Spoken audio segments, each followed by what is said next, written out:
Centre of mass. Centre of mass generally कहाँ पर होता है?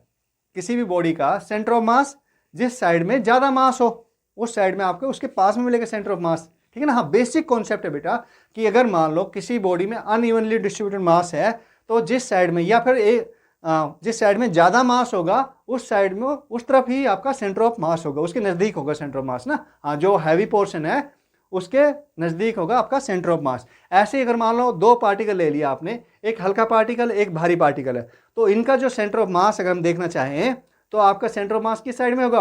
ऑब्वियसली हैवी पार्टिकल के साइड में सेंटर ऑफ मास होगा, सेंटर पे नहीं होगा, हैवी पार्टिकल की साइड में होगा।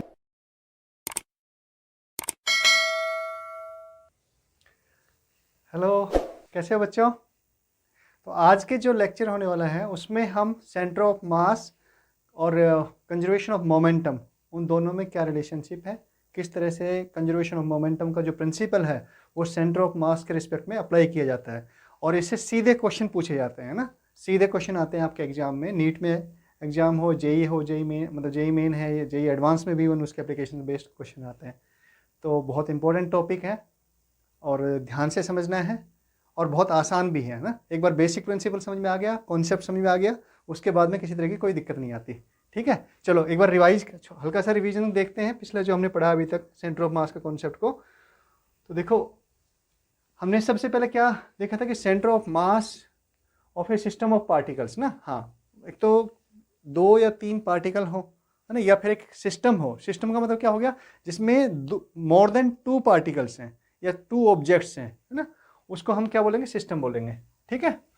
अच्छा, इसके साथ में ही अगर मान लो हमारे पास में सपोज 3 मास का सिस्टम दिया हुआ है, एक हमारे जो हमने सिस्टम कंसिडर किया है उसमें 3 मास है, m1 m2 और m3, जिनका पोजीशन वेक्टर m1 का r1 है, r2 है m2 का और m3 का r3 है। तो अगर हमें सेंटर ऑफ मास का पोजीशन वेक्टर निकालना पड़े, यानी सेंटर ऑफ मास की पोजीशन हमें कैलकुलेट करनी पड़े, तो हमारे पास में सिंपल फॉर्मूला है। क्या है?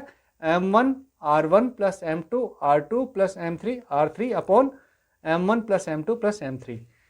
तो ये हमारा सिंपल फॉर्मूला है जो हमें सेंटर ऑफ मास की क्या देगा? पोजीशन देगा, मतलब उसका पोजीशन वेक्टर देगा। r क्या है? सेंटर ऑफ मास का पोजीशन वेक्टर, राइट। अच्छा, इनमें r1 r2 r3 का मतलब क्या है? देखो ये है r1 आपका उस m1 का जो m1 जिसके कोऑर्डिनेट x1 y1 z1 है, राइट। अगर ये 3D में है तो क्या हो गया? उसका आपका जो r1 पोजीशन वेक्टर आपका किसका? m1 का, वो हो गया x1i plus y1j plus z k।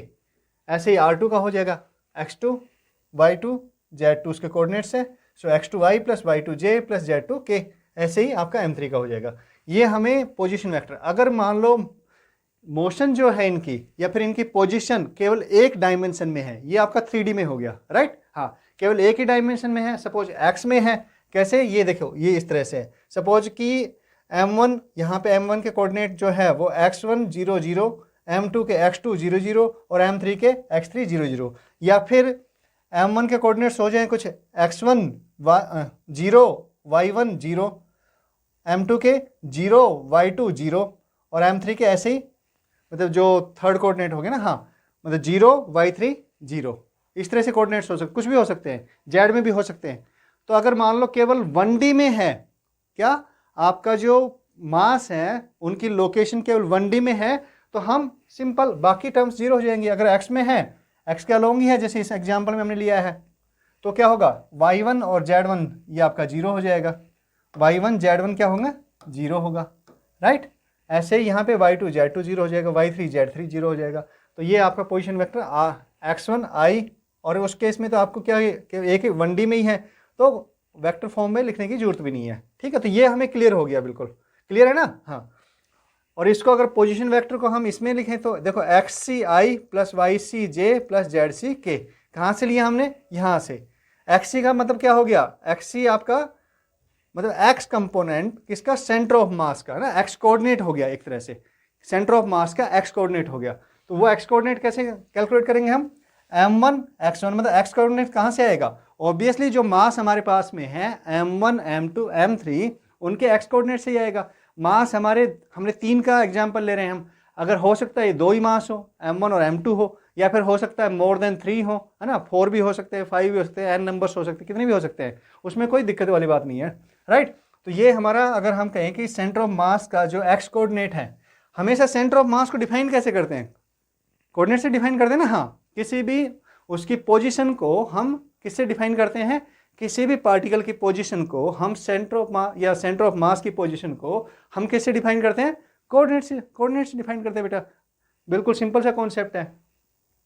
तो अगर मान लो 1D में है तो एक ही कोऑर्डिनेट आएगा, आपका 2D में है तो 2 कोऑर्डिनेट आ जाएंगे, एक्स वाई आ जाएगा, आपके 3D में है तो एक्स वाई जेड आ जाएगा। बिल्कुल सिंपल है ना। हाँ, तो एक्स कोऑर्डिनेट इसका कैसे निकालेंगे, obviously m1 x1 plus m2 x2 plus m3 x3 upon m1 plus m2 plus m3। ऐसे ही y कोऑर्डिनेट निकाल देंगे, ऐसे ही z कोऑर्डिनेट निकाल देंगे। तो ये xc yc, c for centre of mass, yc y coordinate of centre of mass, zc z coordinate of centre of मास। तो अगर हमें ऐसे ही पोजीशन वेक्टर निकालने पड़े, जैसे कि यहाँ पर ये r1 पोजीशन वेक्टर है m1 की, ठीक है, इसको लिखते हैं इस तरीके से, हम पढ़ चुके हैं काइनेमेटिक्स में। ये r2 है, m2 मास की पोजीशन वेक्टर है, तो इस तरह से है। तो इनका जो सेंटर ऑफ मास आएगा उसकी पोजीशन वेक्टर क्या आएगी, xci plus yc j plus zc के, सिंपल। और अगर हम इसको इसी फॉर्मूले को हम दूसरे फॉर्म में लिखना चाहें, कैसे कि ये समेशन जितने भी मान लो यहाँ पर हमारे 1 से n तक है, मतलब मास कितने दिए हुए हैं, n नंबर्स ऑफ मास दिए हुए हैं, तो उनके हर एक का क्या हमारे पास में पोजीशन वेक्टर है।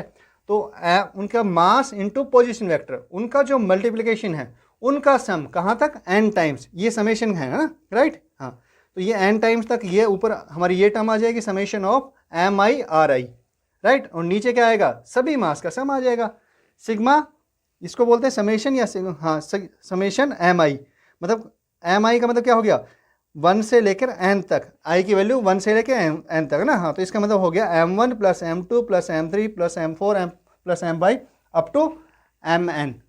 समझ आ रही बात। हाँ, तो ये हमने बेसिक एक रिवीजन कर लिया है कि सेंटर ऑफ मास को हम किस तरह से कैलकुलेट करते हैं, राइट, क्लियर है ना, गुड। अब ये देखो, अगर मान लो हमारे पास में कंटिन्यूअस बॉडी हो, ये तो हमने लिया था पार्टिकल सिस्टम का, लेकिन अगर हमारे पास में कंटिन्यूअस बॉडी हो तो उस केस में क्या करेंगे, ऑब्जेक्ट, कंटिन्यूअस ऑब्जेक्ट भी तो हो सकता है ना आपका। हाँ, तो उस केस में क्या करेंगे, हमें उस कंटिन्यूअस बॉडी का सबसे पहले सेंटर ऑफ मास निकालना पड़ेगा, और फिर हमारे पास में उस बॉडी का सेंटर ऑफ मास आ गया। कंटिन्यूअस बॉडी क्या होती है वैसे बाय द वे, जिसमें इनफाइनाइट नंबर ऑफ पार्टिकल्स हैं। कोई भी बॉडी देख लो, है ना, इसमें कितना होगा, इनफाइनाइट नंबर ऑफ पार्टिकल्स होगा। आपके पास में जो भी आप देखते हो, आपके पास में वाटर बॉटल है तो उसमें भी इनफाइनाइट नंबर ऑफ पार्टिकल्स होगा। इनफाइनाइट का मतलब कि फाइनाइट हम उसको इजी वे में कैलकुलेट नहीं करते, इनफाइनाइट का मतलब वैसे इनफाइनाइट मत लेना, राइट। हाँ, वो तो डिफाइंड होती है, पर वो इतनी बड़ी वैल्यू है कि हम उसको इनफाइनाइट, हमारे पर्पज़ के लिए इनफाइनाइट कंसिडर कर सकते हैं, राइट। तो क्या हो गया, देखो, उसके लिए अगर मान लो कंटिन्यूअस मास सिस्टम, मतलब यहाँ पर हमारे पास में m1 m2 m3 के बीच में यहाँ पर क्या था, हमारे पास में डिस्टेंस है, यहाँ पे कंटिन्यूअस नहीं है। लेकिन यहाँ पर जब हमने ये लिया है, सपोज ये पेन ही है, तो इसमें क्या हो गया, हर एक पार्टिकल के बीच में कोई डिस्टेंस है, कंसिडरेबल कोई डिस्टेंस नहीं है जिसको हम कंसिडर कर सकते हैं, राइट। तो बॉडी कैसी होगी, कंटिन्यूअस हो गई। तो जैसे ये एक सेमी सर्कुलर रिंग है, सेमी सर्कुलर रिंग हो गई, ठीक है। हाँ, अच्छा, सिमेट्रिक बॉडीज का तो उनके ज्योमेट्रिक सेंटर पे सेंटर ऑफ मास होता है, हमें पता है। अगर मान लो आपके पास में सर्कल है, सर्कुलर बॉडी है ना, सर्कुलर रिंग है, तो उसका सेंटर ऑफ मास कहाँ पर होगा, ऑब्वियसली सेंटर पर होगा, बिल्कुल सही बात है। और अगर मान लो स्क्वायर शेप की कोई बॉडी है तो वो उसका सेंटर ऑफ मास कहाँ होगा, ऑब्वियसली उसके सेंट्रोइड पे होगा, सेंटर पे होगा, राइट। तो अगर मान लो ऐसे ही कोई भी कैसे सिमेट्रिकल बॉडी है तो उसका सेंटर ऑफ मास उसके सेंट्रोइड पर होता है, ठीक है। हाँ, ये क्लियर है बिल्कुल। लेकिन जैसे इस तरह के हाफ कर दिया, तो ये रिंग को हमने, ये रिंग थी पूरी और इसको हमने हाफ कर दिया, तो हाफ कर दिया तो इसका मतलब क्या हो गया कि हमारा अब एक कंपोनेंट जिसके रेस्पेक्ट में ये सिमेट्रिक है ना, हाँ, तो ये तो इसके, ये देखो हाफ इधर हो गया, हाफ इधर हो गया, तो ये एक्सिस के रेस्पेक्ट में ये सिमेट्रिक है। तो ये जो कंपोनेंट होगा, मतलब ये वाला कंपोनेंट हो गया इसका, ये तो सेंटर पर ही रहेगा, लेकिन यहाँ पर इस एक्सिस के रेस्पेक्ट में ये सिमेट्रिक नहीं है, सिमेट्रिक नहीं है ना। हाँ, तो ये कंपोनेंट यहाँ पर नहीं होगा, सेंटर पे नहीं होगा, ये कंपोनेंट आपका, क्योंकि मास ऊपर की साइड में है, सेंटर से ऊपर की साइड में मास है, तो आपका ऊपर की तरफ होगा centre of mass. Centre of mass generally कहाँ पर होता है, किसी भी बॉडी का सेंटर ऑफ मास जिस साइड में ज़्यादा मास हो उस साइड में आपको उसके पास में मिलेगा सेंटर ऑफ मास, ठीक है ना। हाँ, बेसिक कॉन्सेप्ट है बेटा कि अगर मान लो किसी बॉडी में अनइवनली डिस्ट्रीब्यूटेड मास है तो जिस साइड में, या फिर जिस साइड में ज़्यादा मास होगा उस साइड में उस तरफ ही आपका सेंटर ऑफ मास होगा, उसके नज़दीक होगा सेंटर ऑफ मास ना। हाँ, जो हैवी पोर्शन है उसके नज़दीक होगा आपका सेंटर ऑफ मास। ऐसे ही अगर मान लो दो पार्टिकल ले लिया आपने, एक हल्का पार्टिकल एक भारी पार्टिकल है, तो इनका जो सेंटर ऑफ मास अगर हम देखना चाहें तो आपका सेंटर ऑफ मास किस साइड में होगा? ऑब्वियसली हैवी पार्टिकल के साइड में सेंटर ऑफ मास होगा, सेंटर पे नहीं होगा, हैवी पार्टिकल की साइड में होगा। हाँ, दोनों का मास इक्वल है तो उनका सेंटर ऑफ मास कहाँ पे आ जाएगा? सेंटर पे आ जाएगा। बिल्कुल सिंपल सी बात है। चलो ठीक है, तो इस तरह की बॉडी जहां पे कंटिन्यूअस मास है तो उसमें क्या करते हैं हम? उस केस में हम एक छोटा सा एलिमेंट कंसिडर करते हैं, राइट? छोटा एलिमेंट कंसिडर करके और फिर उसको इंटीग्रेट करते, उसको मतलब उसके पोजीशन को, मतलब पोजीशन वेक्टर को क्या करते हैं? उससे मल्टीप्लाई डी एम आर, है ना, d m one r one plus d m two r two plus d m three r three, पर ये तो इनफाइनाइट नंबर तक हो जाएगा। तो इस तरह के केस में हम क्या करते हैं? क्या कैलकुलस की हेल्प लेते हैं और हम इंटीग्रेट करते हैं ना। तो इसके लिए कंटिन्यूअस ऑब्जेक्ट के लिए जो सेंटर ऑफ मास का हमारे पास फॉर्मूला बनता है वो क्या बनता है? Integration of d m r upon integration of d m, है ना। यहाँ पे मतलब total mass, integration of dm का मतलब क्या है? इंटीग्रेशन ऑफ डीएम का मतलब है total mass of the body, right? हाँ, इसका मतलब क्या हो गया भाई? छोटे छोटे टुकड़ों को जब हम मास जोड़ने लगेंगे, इंटीग्रेशन का मतलब क्या होता है? इंटीग्रेशन का सिंपल मतलब होता है बेटा कि हम छोटी छोटी चीजों को जोड़ते हैं और फिर हमें टोटल मिलता है। हमें समझ आ रही बात? हाँ, इंटीग्रेशन का मतलब है कि हम छोटी छोटी चीजों को जोड़ते हैं और हमें टोटल मिलता है, राइट? तो यही काम करते हैं हम, इसके छोटे छोटे टुकड़े करके हम इसको कंसिडर करते हैं। तो ये देखो, जब डी एम आर वन इस तरह से, d m one r one d m two r two इस तरह से करेंगे ना, हाँ, और फिर उनको तो ये ऊपर इसका न्यूमरेटर आ जाएगा और नीचे डिनोमिनेटर में क्या दिया है कि d m one plus d m two d m three, है ना, इस तरह से आएगा। तो टोटल का क्या हो जाएगा? टोटल इसका मास जो भी कुछ है, एम मास है सपोज इस रिंग का, तो क्या होगा? एम होगा। डीएम, इंटीग्रेशन ऑफ डीएम क्या आएगा? एम आ जाएगा। तो हर केस में ऐसा ही होगा, इंटीग्रेशन ऑफ डीएम हम एम लिखेंगे उस बॉडी का टोटल मास जो है वो, और ये आपका ये टर्म आएगी डीएम आर, राइट? इस तरह से अगर हमें एक्स कंपोनेंट निकालना हो उसका, अगर मान लो बॉडी 1D में ना हो कि 2D में, 3D, obviously body continuous body किस में होगी? आपकी 2D या 3D में होगी। अगर वायर है एक जो एक अलोंग एक्स एक्सिस है या फिर वाई एक्सिस, मतलब एक ही एक्सिस के रेस्पेक्ट में है, तो वो आपका कैसा हो सकता है? 1D में हो सकता है उसका सेंटर ऑफ मास, राइट? मतलब थिन वायर है, तो अगर थिक वायर होगा तो ऑब्वियसली उसका भी किस में रहेगा? उसके भी कंपोनेंट वो भी एक मान सकते हैं उसके सेंटर, जो सेंटर से पास होगी ना, हाँ, सेंटर लाइन, उस पर मान सकते हैं उसका सेंटर ऑफ मास। तो चलो ठीक है, come back to the point. तो ये हमारा एक्स कंपोनेंट निकालना हो तो उसके लिए आर को हम एक्स से रिप्लेस कर देंगे, है ना। वाई कंपोनेंट निकालना है सेंटर ऑफ मास का, मतलब कोऑर्डिनेट निकालना है, तो आपका कंपोनेंट कोऑर्डिनेट, तो एक्स कोऑर्डिनेट के लिए हम आर को एक्स से रिप्लेस कर देंगे। आर पोजीशन वेक्टर है उसका, ठीक है, जो भी हम एलिमेंट लेंगे उसका पोजीशन वेक्टर, ये हमारा उसका एक्स कोऑर्डिनेट है, जो भी हम एलिमेंट लेंगे उसका एक्स कोऑर्डिनेट। ऐसे ये वाई, लेकिन ये सब आपको नीट के लेवल पे ज़्यादा काम नहीं आती है ना। हाँ, नीट के लेवल पे नहीं आती है, तो हम नीट के लेवल पे क्या करेंगे कि हमारे पास में सीधे जो डेराइव्ड फॉर्मूले हैं वो हम काम में लेते हैं। तो देखो, ये आपकी सेमी सर्कुलर रिंग है, इसका मास सपोज एम है ना, ये मान लेते हैं एम मास है, हालांकि यहाँ पे जरूरत नहीं है। तो इसका सेंटर ऑफ मास जो होता है वो सेंटर ऑफ मास यहाँ से कुछ वाई सी डिस्टेंस होगी ना। हाँ, वाई कोऑर्डिनेट, देखो एक्स कोऑर्डिनेट तो कुछ भी नहीं होगा, एक्स कोऑर्डिनेट तो यहीं पे होगा सेंटर पे, तो वाई जो है ये कोऑर्डिनेट होगा, इसके रिस्पेक्ट में सिमेट्रिक है बॉडी, आधा मास इधर है आधा मास इधर है, राइट? तो यहाँ से भी अगर हम देखेंगे तो जो सिमेट्रिक होगी तो कहाँ पर होगा? इस सिमेट्री पे, एक्सिस ऑफ सिमेट्री पे होगा सेंटर ऑफ मास, ठीक है। एक्सिस ऑफ सिमेट्री पे हमेशा सेंटर ऑफ मास लाई करता है, ध्यान रखना। तो ये वाई सी एक्स सी कोऑर्डिनेट तो आपका 0 आ जाएगा और वाई सी कोऑर्डिनेट आपका 2r/π आएगा, ठीक है। हाँ, मतलब वाई कोऑर्डिनेट जो होगा इसका सेंटर ऑफ मास का, तो इसका सेंटर ऑफ मास क्या हो गया? सेंटर ऑफ मास के कोऑर्डिनेट 0 2r/π, ये आपका सेमी सर्कुलर रिंग का होगा, और रिंग होगी तो ऑब्वियसली सेंटर होगा, सेंटर के कोऑर्डिनेट 0 0 कंसीडर कर सकते हो आप। तो रिंग अगर कंप्लीट है तो क्या होगा? सेंटर होगा, ठीक है। ऐसे ही अगर सेमी सर्कुलर डिस्क है तो उसका जो ये डिस्टेंस आएगी वाई सी है, इसको वाई सी बोलेंगे, राइट? वाई सी, वाई मतलब y coordinate of c for centre of mass, और वाई मतलब वाई कोऑर्डिनेट, वाई कोऑर्डिनेट किसका? सेंटर ऑफ मास का, और एक्स कोऑर्डिनेट तो 0 ही रहेगा। सो ये क्या आएगा? सेमी सर्कुलर डिस्क है ये, तो इसमें क्या हो गया? 4/3r/π। देखो यहाँ पे क्या हो रहा है, एक छोटी सी बात ध्यान रखने वाली, समझने वाली बात है कि जो मास है यहाँ पर, देखो मास पूरे इसमें डिस्ट्रीब्यूटेड है, ठीक है। मास किसमें है? क्योंकि ये डिस्क है और यहाँ पे ऊपर की तरफ मास है, तो यहाँ पे देखो y की वैल्यू 2r/पाई है, राइट। r/पाई का 2 टाइम्स है। यहाँ पे क्योंकि पूरे पर है तो सेंटर ऑफ मास नीचे रहेगा यहाँ पे, तो 4/3 r/पाई। तो कौन से में नीचे है? yc की वैल्यू किस में कम है? ऑब्वियसली यहाँ पर कम है, राइट। क्यों? क्योंकि मास यहाँ पे डिस्ट्रीब्यूटेड है, और मास अगर डिस्ट्रीब्यूटेड है मतलब नीचे की तरफ भी मास है तो सेंटर ऑफ मास आपका नीचे की तरफ शिफ्ट हो जाएगा, है ना। बताया था ना, हैवी बॉडी है, हल्की बॉडी है, तो कहाँ पर शिफ्ट हो जाएगा? आपका हैवी बॉडी की तरफ शिफ्ट हो जाएगा। तो मास केवल यहाँ पर ही था इसमें, तो ये, लेकिन यहाँ पर पूरे में है मास, तो ये नीचे शिफ्ट हो जाएगा। ठीक है, समझ में आ गई बात? हाँ, ये थोड़ा ध्यान रखने की बात है, केवल कन्फ्यूजन ना हो आपको, इसके लिए बता रहा हूँ। ऐसे ही हमारे जो काम आने वाली चीज़ें हैं, आपका सॉलिड हेमिस्फीयर, सॉलिड हेमिस्फीयर का जो सेंटर ऑफ मास होता है ये आपका 3/8 r होता है ना। y कोऑर्डिनेट और x कोऑर्डिनेट तो 0 ही होगा सेंटर से। ये सेंटर से होती है डिस्टेंस, हमेशा ध्यान रखना। किससे बता रहा हूँ? कोऑर्डिनेट किसमें, ओरिजिन हमने किसको लिया है? सेंटर को लिया है। किसको? सेंटर को। ठीक है, हाँ। अच्छा, इस पे अभी हाँ जेई में सीधा क्वेश्चन पूछा गया था, तो बेटा ओबीसी नीट पे सीधा क्वेश्चन पूछ सकते हैं। आपके आर की वैल्यू दे देंगे, ये हो सकता क्वेश्चन किस तरह से बन सकता है, इसमें आर की वैल्यू दे देंगे और आपसे जिसका सेंटर ऑफ मास का जो कोऑर्डिनेट है वो पूछ लेंगे ना, वाई की वैल्यू पूछ लेंगे उससे। ठीक है, हाँ, सीधा क्वेश्चन बन सकता है। आपका जो होलो हेमिस्फीयर है उसमें ये जो डिस्टेंस होती है वाई सी आपकी, ये कितनी होती है? r/2 है, और x कोऑर्डिनेट ऑब्वियसली सेंटर पे ही है। ये कौन का हो गया? सॉलिड कौन का, है ना। सॉलिड कौन आपका ये तो इस एक्सिस के रिस्पेक्ट में सिमेट्रिकल है, लेकिन दूसरे किसी एक्सिस के रिस्पेक्ट में सिमेट्रिकल नहीं है ये। तो ये क्या होगा? इसी एक्सिस पर, इस एक्सिस ऑफ सिमेट्री पर ये आपका सेंटर ऑफ मास होगा। और अगर मान लो सेंटर ऑफ मास यहाँ पर है, क्योंकि सॉलिड है तो मास नीचे की तरफ ज़्यादा है ना, इसमें ऊपर की तरफ मास कम है, तो सेंटर ऑफ मास कहाँ पर होगा? नीचे की तरफ होगा सेंटर ऑफ मास, क्योंकि मास नीचे की तरफ ज़्यादा है। तो YC मतलब यहाँ से कितना होता है? h/4 पर होता है।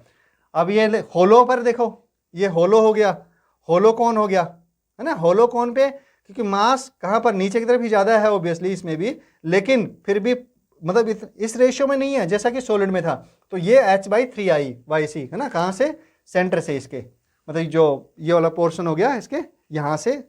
और अगर हम इसके वर्टेक्स से बात करें तो 3h/4 हो गई, 2h/3 होगी इसमें 3h/4 हो गई। ठीक है, हाँ। तो ये बेसिक फॉर्मूले हैं जो आपको सीधा क्वेश्चन भी पूछ सकते हैं आपसे, और आपको सेंटर ऑफ मास अगर मान लो दो ऑब्जेक्ट दे दिए ऐसे, तो वहां से सेंटर ऑफ मास कैलकुलेट भी करवा सकता है। ठीक है, अगर 2 ऑब्जेक्ट दे दिए, हम ऑब्वियसली उनका सेंटर ऑफ मास वो निकाल लेंगे। यहाँ पर सेंटर ऑफ मास है भैया, और दूसरा ऑब्जेक्ट यहाँ पर दिया है, मान लो क्या दिया है आपका? हेमिस्फीयर दिया, तो उसका भी हम देख लेंगे कि यहाँ से और कोऑर्डिनेट उसके ये आ रहे हैं सेंटर ऑफ मास के, और फिर m1 और m2 मान के हम क्या करेंगे? सेंटर ऑफ मास के जो मतलब जो दोनों का सेंटर ऑफ मास होगा उसके कोऑर्डिनेट हम कैलकुलेट। तो ये बेसिक डिस्कस कर लिया बेटा हमने। चलो नेक्स्ट आगे चलते हैं, और अब शुरू होता है सबसे इंटरेस्टिंग पार्ट इसका। किसके? सेंटर ऑफ मास पे जो सबसे अच्छे क्वेश्चंस बनते हैं, सबसे इंटरेस्टिंग क्वेश्चन बनते हैं, वो आपके कंजर्वेशन ऑफ मोमेंटम, यानी सेकंड लॉ ऑफ न्यूटन, है ना, न्यूटन सेकंड लॉ, उस पर बेस्ड होते हैं, राइट। तो चलो सबसे पहले वही समझते हैं आज। इसके बाद में देखो, हम जानते हैं न्यूटन सेकंड लॉ क्या कहता है। न्यूटन सेकंड लॉ कहता है कि यह जो एफ नेट है that is equal to dp/dt, है ना। Rate of change of momentum है वो किस पर डिपेंड करती है? एफ नेट पर। नेट क्या हो गया? जो भी इंटरनल प्लस एक्सटर्नल फोर्सेज जो भी कुछ है, उनका जो नेट फोर्स है, वेक्टर सम है, दैट इज एफ नेट। और ये इक्वल है किसके? dp/dt के। अगर हम ये जानते हैं कि जो इंटरनल फोर्सेज होते हैं इन एनी सिस्टम, कोई भी सिस्टम ले लो, सिस्टम क्या होता है हम कई बार डिफाइन कर चुके हैं ना, हाँ। तो सिस्टम कोई भी ले लो, अगर उस सिस्टम में इंटरनल फोर्सेज आपके काम कर रहे हैं तो क्या होंगे? इंटरनल फोर्सेज हमेशा किस में एक्ट करते हैं? न्यूटन थर्ड लॉ क्या कहता है? पेयर में एक्ट करते हैं। यानी कि अगर कोई एक फोर्स ऐसे काम कर रहा है बॉडी पर, जैसे फॉर एग्जाम्पल ग्रेविटेशनल फोर्स ही है। ग्रेविटेशनल फोर्स क्या है? इंटरनल फोर्स है। और कौन कौन से एग्जाम्पल पढ़े थे हमने न्यूटन सेकंड लॉ में, न्यूटन लॉज ऑफ मोशन में? बताओ, ध्यान है कि भूल गए? अगर भूल गए तो जाके न्यूटन लॉज ऑफ मोशन को वापस चेक करो बेटा। ठीक है, हाँ। आपके जहाँ पर भी कॉन्टैक्ट सरफेस बनता है, जहाँ पर भी दो बॉडीज के बाद विदाउट कॉन्टैक्ट सरफेस भी अगर म्यूचुअल फोर्स है, फोर्स ऑफ अट्रैक्शन है, फोर्स ऑफ रिपल्सन है ना, कहाँ पे आते हैं? चार्ज के केस में आते हैं। ग्रेविटेशनल फोर्स है, राइट। फ्रिक्शन फोर्स भी पेयर में बनता है। एक्शन और कौन सा आपका जो रिएक्शन फोर्स होता है वो भी आपका किस में बनता है? पेयर में बनता है, कॉन्टैक्ट नॉर्मल कॉन्टैक्ट फोर्स भी पेयर में बनता है, राइट। हाँ, तो जब एक्शन रिएक्शन फोर्स होते हैं, अगर वो इंटरनल है सिस्टम में इंटरनल है, मतलब दो पार्टिकल हैं, सपोज एक 2 या 3 पार्टिकल है, 4 पार्टिकल, कितने पार्टिकल्स हो सकते हैं, तो उन पे अगर आपके इंटरनल फोर्स काम कर रहे हैं तो उन सब का क्या कर रहा हूँ, अगर मान लो ये पार्टिकल है, एक ये पार्टिकल है ना, ये चार्ज पार्टिकल है, तो इस पर जो पार्टिकल में फोर्स कैसे लगा, ये मान लो प्लस चार्ज है, प्लस क्यू है, ये सपोज माइनस क्यू है, राइट। तो इस पर फोर्स जो लगेगा, इस पर फोर्स लगेगा सपोज, इसकी वजह से इस पर जो फोर्स लग रहा है वो एफ लग रहा है, तो सेम इसकी डायरेक्शन कौन सी होगी, ये वाली डायरेक्शन होगी। यहाँ पर सेम मैग्नीट्यूड का जो फोर्स लगेगा, कहाँ पर, एफ, सपोज ये पार्टिकल ए है, इसको ए कह लेते हैं, इसको बी कह लेते हैं, राइट। कोई प्रॉब्लम है इसमें, कोई प्रॉब्लम नहीं होनी चाहिए। तो जो बी पर फोर्स लग रहा है, ये ए पर फोर्स लग रहा है, ए पर किसकी वजह से, बी की वजह से, एफ ए बी हो गया ये। तो बी पर जो फोर्स लग रहा है that is B F B A, इसका जो मैग्नीट्यूड है दोनों का वो क्या है, इक्वल है, राइट। और डायरेक्शन कैसी है, डायरेक्शन अपोजिट है, that means f a b plus f B a is equal to 0। क्यों 0 है, क्योंकि मैग्नीट्यूड सेम है और डायरेक्शन दोनों की अपोजिट है। सो एफ ए बी, अगर इसको वैसे देखेंगे तो क्या हो जाएगा, दोनों, अगर ये suppose f a b is equal to plus f है, सपोज प्लस एफ है, और तो एफ बी ए क्या होगा, प्लस एफ कह सकते हो, वैसे कह ना, हाँ ये माइनस एफ हो जाएगा बेटा, माइनस एफ हो जाएगा, डायरेक्शन की जरूरत नहीं है इसमें, हाँ माइनस एफ सीधा हम कह सकते हैं, और ये भी आपकी इसकी डायरेक्शन की जरूरत नहीं है, ठीक है। हाँ, तो क्या हो जाएगा, f minus f is equal to 0। तो ये हमें समझ में आ गया, और ये हमने पहले भी डिस्कस किया है कि जो इंटरनल फोर्सेज होते हैं, जितने भी इंटरनल फोर्सेज है एक सिस्टम में, तो उसका जो सम है, वेक्टर सम, वो कितना होता है, 0 होता है। अगर इनको चेंज कर दे, इनकी वैल्यू चेंज भी हो जाए आपस में, ये एफ की जगह पे F1 हो जाए, मतलब अर्लियर सपोज कि 50 न्यूटन था, अब ये 51 न्यूटन हो गया, है ना, या फिर मान लो 100 न्यूटन हो गया, कुछ भी हो सकता है, या फिर 20 न्यूटन हो गया, तो भी उनका सम क्या रहेगा, 0 ही रहेगा। अगर हम इंटरनल फोर्सेज में कोई भी चेंज कर दे तो भी सम क्या रहेगा, 0 रहेगा। गुड। अगर कोई फोर्स और आ जाए इसके बीच में, इंटरनल फोर्स कोई भी और भी ऐड हो जाए, तो भी, क्योंकि वो भी पेयर में आएगा, है ना, पेयर में आएगा ना, तो भी उनका इंटरनल फोर्स का क्या होगा, सम कितना होगा, वो 0 होगा। तो ये बेसिक कॉन्सेप्ट है, इसको समझ में आना चाहिए सभी बच्चों, उम्मीद है कि सब बच्चों को समझ में आ गया होगा। क्या, कि किसी भी सिस्टम में जो सम होता है इंटरनल फोर्सेज का, वो क्या होता है, 0 होता है, ठीक है। हाँ, ये कॉन्सेप्ट काम में लेने वाले बेटा, इसलिए बता रहा हूं मैं आपको। तो ये एफ नेट क्या हो गया, सपोज हमारे पास में इंटरनल फोर्स का तो सम 0 हो ही गया, अगर एक्सटर्नल फोर्स भी 0 है, क्या कर रहा हूं मैं, आपका एफ एक्सटर्नल फोर्स भी 0 है सिस्टम में, राइट। मतलब सिस्टम पर कोई भी 3 पार्टिकल ले लो, कोई भी 5 पार्टिकल, कोई कितने पार्टिकल ले सकते हो ना, अगर मान लो उन पे एक्सटर्नल फोर्स भी 0 है, दैट मीन्स उसका जो सेंटर ऑफ मास होगा, है ना, सिस्टम का जो सेंटर ऑफ मास होगा, उसका मोमेंटम क्या रहेगा, मोमेंटम कंजर्व रहेगा। दैट मीन्स कि अगर ये 0 हो गया, equal to d p by d t, Newton second तो यही कहता है ना, हाँ, तो d p equal to 0, that means p equal to constant. और इसका मतलब ये हो गया कि मोमेंटम इज, अगर सिस्टम पर आपका जो मोमेंटम है, मतलब नेट एक्सटर्नल फोर्स है, एक्सटर्नल फोर्स और इंटरनल फोर्स दोनों का जो सम है, नेट फोर्स है, अगर वो 0 है, क्या है, 0 है, एफ नेट 0 है आपका, इंटरनल फोर्स का सम तो 0 होता ही, वेक्टर सम तो हमें पता ही है, अगर एक्सटर्नल फोर्स का भी सम 0 है तो उसका मोमेंटम जो है सिस्टम का वो कंजर्व रहेगा, राइट। समझ में आई बात, हाँ ग्रेट। तो क्या कह रहे हैं हम कि सिस्टम का, और सिस्टम का मोमेंटम कंजर्व होने का मतलब क्या है, कि आपका जो सेंटर ऑफ मास है सिस्टम का, सेंटर ऑफ मास है सिस्टम का, वो उसका मोमेंटम कंजर्व रहेगा, ठीक है। हाँ, ये समझ, ये बात होती है किसका, centre of mass of the system का। अब देखो, ये हमें समझ में आ गया कॉन्सेप्ट, ये हमने रिफ्रेश कर लिया है, पहले पढ़ चुके हैं हम कॉन्सेप्ट को, इसको तो अब ये देखो, हमें पता है कि जो सेंटर ऑफ मास एक्स सी है ना, वो क्या होता है, या फिर एम ये कह लो, एक्स सी, एक्स में तो मतलब 1D में हो गया, हम इसको उस फॉर्मूले में ले लेते हैं, किसमें, आपका 3D में ले लेते हैं। तो क्या हो गया, M1 R1 plus M2 R2। Suppose system में 3 पार्टिकल है, M3 R3, right, M1 plus M2 plus M3, ये आ गया। अगर हम इसको डिफ्रेंशिएट कर दें तो हमने पहले सीखा था क्या कि डिफ्रेंशिएट करने से हमें वेलोसिटी मिल जाएगी, यानी कि ये velocity of the centre of mass of the system क्या होगी, M1 V1 plus M2 V2 plus M3 V3। Clear है? ये तो बिल्कुल सिंपल सी बात है, M1 plus M2 plus M3। Okay, अगर इसको फर्दर डिफ्रेंशिएट कर दें तो हमें क्या मिलेगा, हाँ बिल्कुल सही है, acceleration of the centre of मास।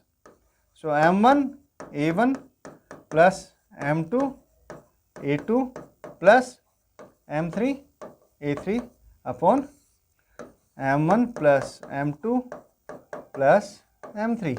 ये हम पहले भी डिस्कस कर चुके हैं, राइट। तब ये देखो, ये A1 क्या है, M1 मास का नेट एक्सेलरेशन है। A2 क्या है, M2 जो मास है, मतलब M2 जो पार्टिकल है, जिसका मास M2 है, जो पार्टिकल का, उसका नेट एक्सेलरेशन A2 है, राइट। इसी तरह से M3 का हो गया। तो अब हमें ये समझ में आया कि और नेट एक्सेलरेशन किसी भी पार्टिकल कैसे आता है, उस पर F नेट निकालने पर, मतलब जितने भी फोर्सेज काम कर रहे हैं, इंटरनल प्लस एक्सटर्नल जो भी कुछ काम कर रहे हैं, तो उसका वेक्टर सम करके हम उसका एक्सेलरेशन निकालते हैं। ठीक है, क्लियर है। अब हमें ये पता है कि, और ये क्या है सब, M1 A1 M2 A2, ये सब हमारा जो टोटल फोर्स है, यानी कि F नेट का समेशन है ना, हाँ, अपॉन लेट अस से जो M1 प्लस M2 को, M1 plus M2 plus M3 को हम M लिख सकते हैं, राइट।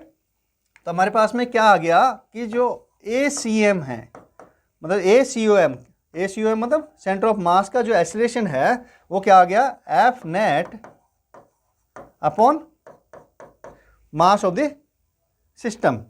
क्लियर है। F नेट क्या होगा, हमें पता है कि F नेट आपका इंटरनल फोर्सेज का सम प्लस एक्सटर्नल फोर्सेज का सम, किस पर, सिस्टम पर जो भी जितने फोर्सेज लग रहे हैं वो है। और इंटरनल फोर्सेज का वेक्टर सम 0 होता है, ये हम डिस्कस कर चुके हैं। और एक्सटर्नल फोर्स का, तो ये क्या बच गया, केवल एक्सटर्नल फोर्स बच गया।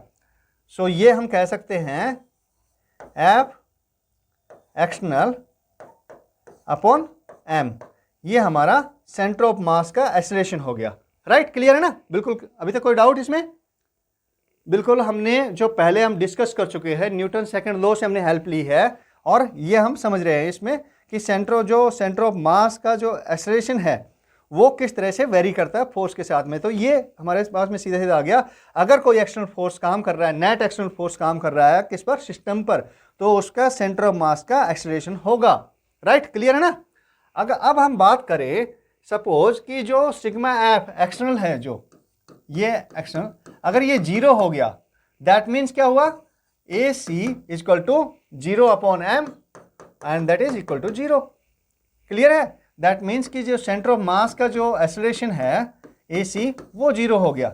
इसका मतलब क्या है कि हमारे सिस्टम में जितने भी पार्टिकल है, M1 M2 M3 जितने भी पार्टिकल है, उनका जो सेंटर ऑफ मास है, उनका अगर नेट फोर्स, एक्सटर्नल फोर्स 0 है उस पर, तो आपका एक्सेलरेशन जो है किसका, सेंटर ऑफ मास का, मैं वापस कर रहा हूं, सिस्टम का सेंटर ऑफ मास का एक्सेलरेशन क्या हो जाएगा, 0 हो जाएगा। तो ये चीज हमें बिल्कुल क्लियर हो गई। क्लियर है, वेरी गुड। अगर इसका मतलब क्या होता है कि वेलोसिटी 0 हो जाएगी, नहीं, ऐसा इसका मतलब बिल्कुल भी नहीं है। इसका मतलब ये है कि v जो है वो आपका क्या रहेगा, कांस्टेंट रहेगा, कांस्टेंट। क्लियर है, वेरी गुड। अच्छा, एक चीज तो कंडीशन, अब इसमें 2 कंडीशन बनती है। देखो यहां पे हमने देखी, तो इसमें एक तो ये हमने कंडीशन बना ली कि एक्सटर्नल फोर्स आपका 0 हो गया, तो एक तो ये केस बन जाता है कि एक्सटर्नल फोर्स अगर आपका 0 हो जाता है। दूसरा ये है कि external force, net external force आपका 0 ना होके कांस्टेंट रहता है। क्या कर रहा हूं मैं, कांस्टेंट रहता है। तो उस केस में क्या होगा, उस केस में अगर ये कांस्टेंट है, मतलब ये चेंज नहीं हो रहा, कुछ भी पार्टिकल मूव कर रहे हैं, सिस्टम मूव कर रहा है ना, और एक्सटर्नल फोर्स की वैल्यू कोई चेंज नहीं हो रहा, कुछ नहीं हो रहा, तो उस केस में क्या होगा, हमारा जो ए है, वो सेकंड केस ले लेते हैं, इनके एग्जांपल डिस्कस करेंगे अभी, ठीक है। हाँ, यानी कि सेकंड केस में if sigma f external equal to constant, तो ये क्या देगा हमें, कांस्टेंट है, तो ये हमें हमारा जो एक्सेलरेशन है किसका, सेंटर ऑफ मास का, वो क्या होगा सॉरी, वो हमारा कांस्टेंट हो जाएगा, दैट विल बी कांस्टेंट। यानी अब हमारा सेंटर ऑफ मास है सिस्टम का, वो कांस्टेंट एक्सेलरेशन से मूव करता रहेगा। समझ आई बात? हाँ, दो केस है बेटा, दो केस है और दोनों पर ही बहुत अच्छे अच्छे क्वेश्चंस बनते हैं। आपको दोनों समझने हैं ठीक से कि इस केस में हमारा सेंटर ऑफ मास, क्योंकि एफ एक्सटर्नल आपका कांस्टेंट हो गया, मतलब वैल्यू टाइम के साथ में एक्सटर्नल फोर्सेज का जो नेट सम है उसकी चेंज नहीं हो रही है, तो क्या हो गया, इसका मतलब हमारा जो एक्सेलरेशन है किसका, एक्सेलरेशन किसका, सेंटर ऑफ मास का जो एक्सेलरेशन है, सिस्टम का सेंटर ऑफ मास, और उस पर नेट फोर्स आपका कांस्टेंट है, दैट मींस उसका एक्सेलरेशन जो है सेंटर ऑफ मास का वो कांस्टेंट हो गया। बिल्कुल क्लियर है ना दोनों केस? अब अगर हम ये भी कर ले कि यहां पर देखो ये कांस्टेंट है, तो अगर यह इंटरनल फोर्सेज को हम चेंज कर दे तो क्या इसके एक्सेलरेशन पे कोई फर्क पड़ेगा? नहीं पड़ेगा। ध्यान रखना, इसके एक्सेलरेशन पे कोई फर्क नहीं पड़ेगा। क्यों नहीं पड़ेगा? अगर चाहे केस ये हो या ये हो, इंटरनल फोर्सेज में अगर चेंज आता भी है किसी भी तरीके का तो कोई फर्क नहीं पड़ेगा, क्योंकि उनका वेक्टर सम हमेशा जीरो रहेगा, है ना। मैं क्या क्या बोल रहा हूं, ध्यान से सुनो। मैं ये कह रहा हूं कि अगर ये कंडीशन दोनों में से कोई भी कंडीशन हो, कंडीशन 1 या फिर कंडीशन 2, कोई भी हो, उस केस में अगर हमारा जो चेंज किसमें, चेंज इन इंटरनल फोर्सेज किसके, सिस्टम पर जो फोर्सेज लग रहे हैं, change in internal forces of system, अगर ऐसा कुछ होता है, ये कुछ होता है, तो it has no effect on motion acceleration of, या फिर सीधा कर दो AC, मतलब acceleration of centre of mass. मतलब इंटरनल फोर्सेज में अगर किसी तरह का कोई चेंज भी आता है तो भी जो आपका AC है, यानी कि एक्सेलरेशन ऑफ सेंटर ऑफ मास है, उसमें किसी तरह का कोई इफेक्ट नहीं पड़ेगा। क्लियर है ये बात बेटा? बहुत ही बेसिक कॉन्सेप्ट है, और इसी पे अगर ये कॉन्सेप्ट आपको समझ में आता है, क्या कह रहा हूं मैं, अगर ये कॉन्सेप्ट आपको समझ में आ गया है क्या, कि इंटरनल फोर्सेज में कोई भी चेंज आ जाए किसी तरह का भी हो, क्योंकि उनका नेट सम हमेशा, वेक्टर सम हमेशा इंटरनल फोर्सेज का फॉर ए सिस्टम वो क्या होता है, जीरो होता है। बात किसकी कर रहे हैं हम? सिस्टम की बात कर रहे हैं। ध्यान रखना, वैसे नहीं, हम सिस्टम की बात कर रहे हैं, ठीक है। ये सिस्टम के लिए ट्रू है, ये केस किसके लिए, सिस्टम के, इंडिविजुअल पार्टिकल के लिए ट्रू नहीं होगा, ये सिस्टम के लिए ट्रू है, ठीक है। तो सिस्टम की बात कर रहे हैं, अगर सिस्टम में नेट फोर्स में कोई भी चेंज आए, इंटरनल फोर्सेज में कोई भी चेंज आ जाए, तो भी हमारा जो सेंटर ऑफ मास का एक्सेलरेशन होगा उस पर कोई फर्क नहीं पड़ेगा। अब दो केस हो सकते हैं कि एक्सेलरेशन या तो जीरो हो, अगर नेट एक्सटर्नल फोर्स जीरो हो गया तो एक्सेलरेशन क्या होगा, उसका जीरो हो गया, दैट मीन्स कि v जो है वो कांस्टेंट रहेगी, राइट। दूसरा केस ये हो सकता है कि आपका ए कांस्टेंट हो, एक्सटर्नल फोर्स जीरो नहीं हो, लेकिन एक्सटर्नल फोर्स कांस्टेंट हो, तो ए क्या होएगा, उस केस में आपका सेंटर ऑफ मास का, जो सिस्टम का सेंटर ऑफ मास है, उसका एक्सेलरेशन क्या है, वो कांस्टेंट रहेगा। मुझे पूरी उम्मीद है कि बहुत अच्छे से डिटेल में मैंने समझाया है इसको, तो आप लोगों को ये चीज़ बात समझ में आ गई होगी, है ना। तो अब एक एग्जांपल लेते हैं कि इनकी एप्लीकेशंस कहाँ पर है, राइट। तो चलो शुरू करते हैं। एक आपने बहुत बेसिक से एग्जाम्पल देखा होगा, कौन सा, कि जो गन और बुलेट वाला एग्जाम्पल है, ध्यान है? हाँ बिल्कुल। हम कहते हैं उसमें जो हमारा मोमेंटम है वो क्या रहता है, कंजर्व होता है ना। क्यू एप्लीकेशन लगाते हैं उसकी, मतलब क्यू करते हैं हम।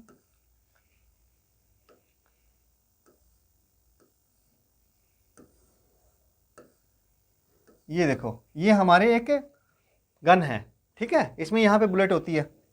कहाँ पर होती है बुलेट्स? हाँ गन में। चलो कोई ज़्यादा ज़रूरी नहीं है जानना, पर ये हमें समझ लो, ये हमें अपने समझने के लिए कह रहे हैं बेटा, ठीक है। अब इसका सेंटर ऑफ मास होगा, देखो दो, इसमें देखो दो चीज़ें हैं, एक तो बुलेट है और एक गन है। तो कंटिन्यूस बॉडी का सेंटर ऑफ मास निकालने के लिए हमने पढ़ा था कि जहाँ पर मास ज़्यादा होता है, मतलब कॉन्सेंट्रेटेड होता है मास, जहाँ पर जिस पोर्शन में सेंटर ऑफ मास आपका उसी पोर्शन में होता है। तो ये देखो, हम मानते हैं कि यहाँ पे कहीं पे सेंटर ऑफ मास है इसका, ठीक है, ये लेट अस अज्यूम कि यहाँ पर है, तो ये सेंटर ऑफ मास है वो इस एक्सिस पे हो गया। क्लियर है? हाँ लेट अस अज्यूम कि इस एक्सिस पे हो गया। अब क्या होता है कि बुलेट फायर होती है इसमें से। जब बुलेट फायर हो रही है, चलो उससे पहले हम ये देख लेते हैं कि लेट अस अज्यूम कि जो मास है किसका, बुलेट का मास m है, कितना कौन सा है, क्या है, स्मॉल m है, और जो हमारा गन है उसका मास कैपिटल M है। क्लियर है? अब मुझे बताओ कि गन एक जगह पर, हम यहां से इसको ऑब्जर्व कर रहे हैं, सपोज यहां से हम इसको, या फिर हम कह लें यहां से हम इसको ग्राउंड से, ये ग्राउंड है और यहां पे ऑब्जर्वर है, यहां से ऑब्जर्व कर रहे हैं। तो अब ऑब्जर्वर को इसका जो सेंटर ऑफ मास है उसकी वेलोसिटी क्या है, कुछ समझ में आ रही है? बिल्कुल सर, ऑब्जर्वर के रेस्पेक्ट में, यानी कि जो सेंटर ऑफ मास है VC इनिशियल, वो क्या है, 0 है, राइट, इनिशियल, ये इनिशियल कंडीशन है। क्लियर है कि नहीं है? अब इस पे कोई एक्सटर्नल फोर्स काम कर रहा है, बताओ, गन पे।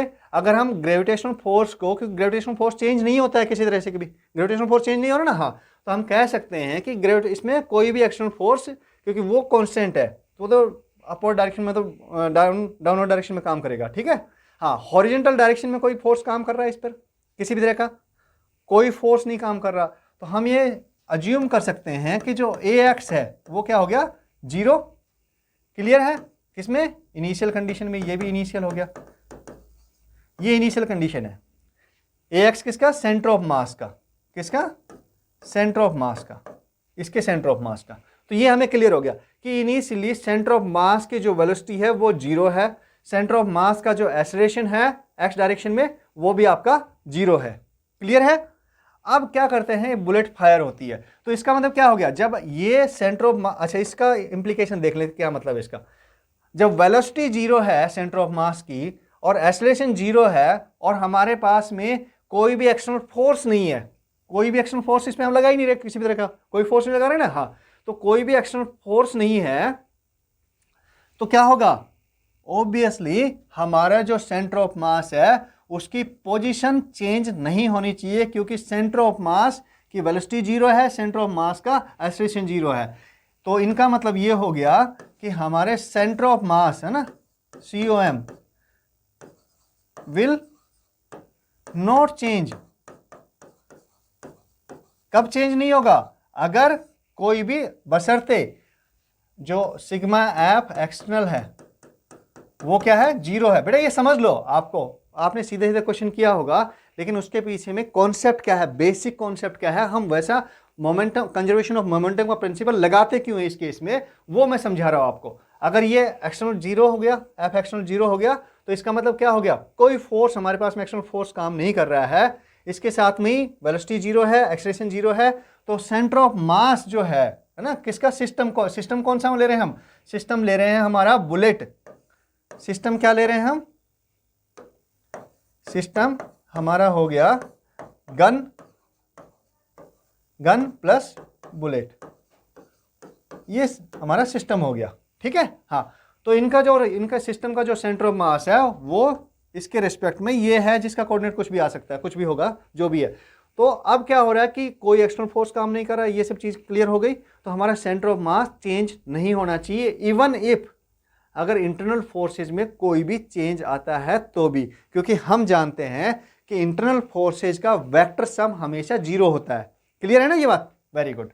तो अब ये देखो क्या होगा, जैसे ही गन ये फायर होगी, बुलेट फायर होगी, तो क्या करेगी, बुलेट की कुछ वेलोसिटी होगी बेटा, होगी कि नहीं होगी? हाँ, तो चलो देखो क्या रही कंडीशन, कि यहां से बुलेट फायर कर गई, ओके,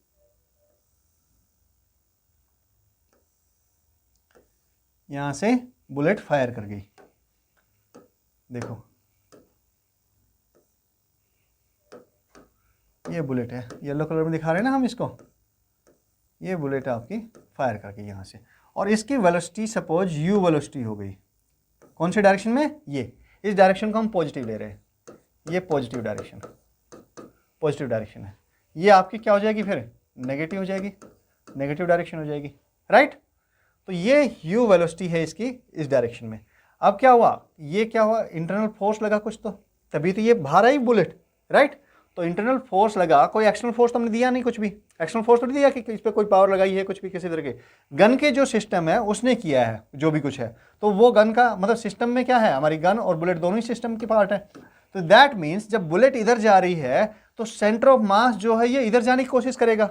क्यों? क्योंकि बुलेट दूर जा रही है और हमारे फॉर्मूले के हिसाब से m1 x1 plus m2 x2 होता है। तो m2 हमारा सपोज ये है, m2 बुलेट m2 है, तो m2 और x2 की वैल्यू बढ़ती जा रही है, तो दैट मीन्स सेंटर ऑफ मास इधर शिफ्ट करने की कोशिश करेगा, इधर करेगा ना। हाँ, बुलेट अगर जाएगी तो क्या होगा, लेकिन सेंटर ऑफ मास की पोजीशन तो चेंज हो नहीं सकती। क्यों नहीं हो सकती? क्योंकि एक्सटर्नल फोर्स जीरो है, वेलोसिटी भी जीरो है सेंटर ऑफ मास की, और एक्सेलरेशन भी जीरो है, राइट, और कोई एक्सटर्नल फोर्स काम नहीं कर रहा है इसका।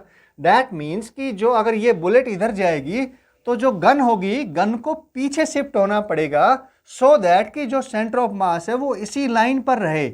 मतलब वो यहां पर था, तो गन अगर मान लो तो गन की पोजीशन इस तरह से चेंज हो गई, देखो ये गन की पोजीशन चेंज हो जाएगी,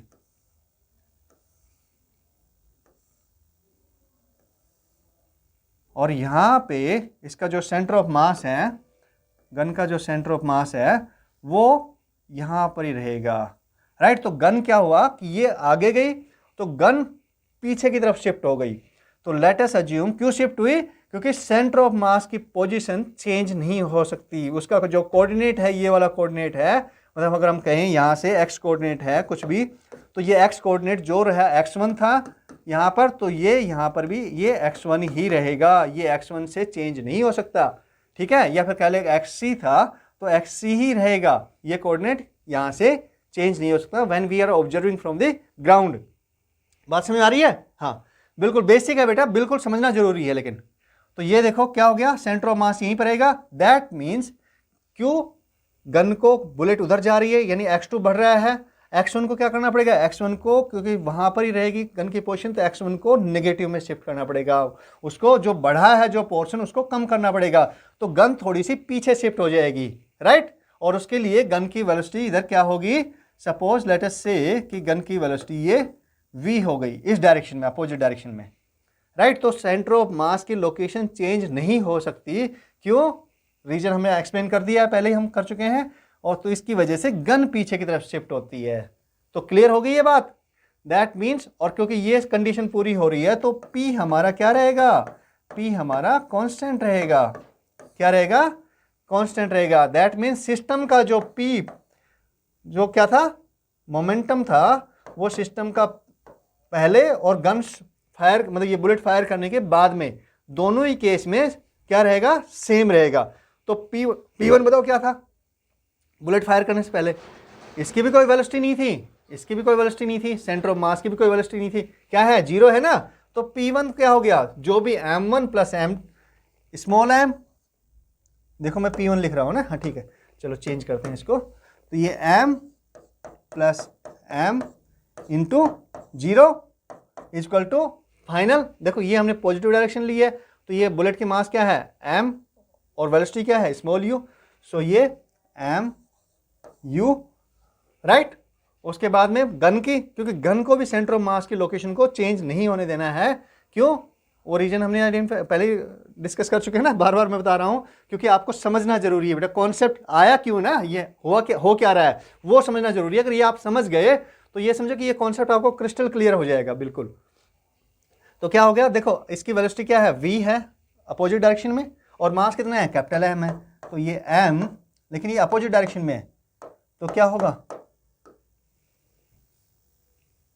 okay, m u minus m v is equal to क्या हो रहा है, इजक्वल टू जीरो है, ये तो जीरो आ जाएगा, तो ये हो जाएगा m v is equal to m u, और जो गन की वेलोसिटी, गन की रिकॉइल वेलोसिटी क्या होगी, m by capital M into u। किस डायरेक्शन में होगी, बुलेट के अपोजिट डायरेक्शन में। तो ये आप सीधा प्रिंसिपल तो लगा रहे थे ना, ये तो आपने आता है, आपने पहले लगा दिया था प्रिंसिपल, लेकिन प्रिंसिपल लगाया क्यों, मोमेंटम, कंजर्वेशन ऑफ मोमेंटम का प्रिंसिपल लगाया क्यों? अगर ये हमें बेसिक अंडरस्टैंडिंग है तो हमारा समझो कि इस तरह से इस कॉन्सेप्ट बेस्ड जितने भी क्वेश्चंस होंगे वो हमारे कभी गलत नहीं होंगे, ठीक है। तो ये बेसिक प्रिंसिपल है कि एक्सटर्नल फोर्स कोई भी नहीं है, दैट मीन्स उसका एक्सेलरेशन क्या होगा, सेंटर ऑफ मास का 0 है। और क्योंकि गन एक जगह पर ही होल्ड करके रखी हुई है तो इनिशियल वेलोसिटी भी उसकी 0 है। और अगर ये कंडीशन हो रही है तो सेंटर ऑफ मास जो सिस्टम बनेगा हमारा, क्या, गन और बुलेट, उनका जो सेंटर ऑफ मास है वो चेंज नहीं हो सकता, उसकी लोकेशन पोजीशन चेंज नहीं हो सकती। क्यों नहीं हो सकती? इस वजह से कि एक्सेलरेशन भी 0 है, वेलोसिटी भी 0 है सेंटर ऑफ मास की, ठीक है। और कोई एक्सटर्नल फोर्स नहीं है, तो एक्सटर्नल फोर्स चाहिए ना चेंज करने के लिए तो पोजीशन को, यानी कि वेलोसिटी या फिर एक्सेलरेशन, मतलब एक्सेलरेशन क्रिएट करने के लिए क्या चाहिए, आपका एक्सटर्नल फोर्स होना चाहिए। एक तो ये जो वेलोसिटी बन रही है इसकी, वो किसकी वजह से बन रही है, इंटरनल फोर्स की वजह से।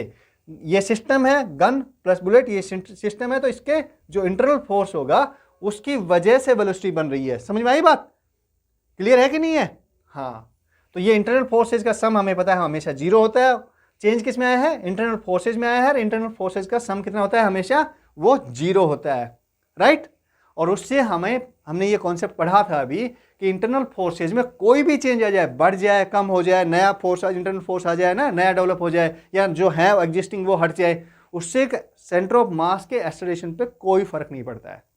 तो बेटा यही कॉन्सेप्ट है, बहुत इंपॉर्टेंट कॉन्सेप्ट है। इस पे बहुत अच्छे अच्छे क्वेश्चंस बनते हैं, not even a NEET, JEE में और जेई एडवांस में भी बहुत अच्छे क्वेश्चंस बनते हैं। तो मैं आपको चाह रहा था कि कॉन्सेप्ट आपका बिल्कुल क्लियर हो, क्रिस्टल क्लैरिटी के साथ में पता होना चाहिए आपको कि हो क्यों रहा है, हम ये क्यों करते हैं।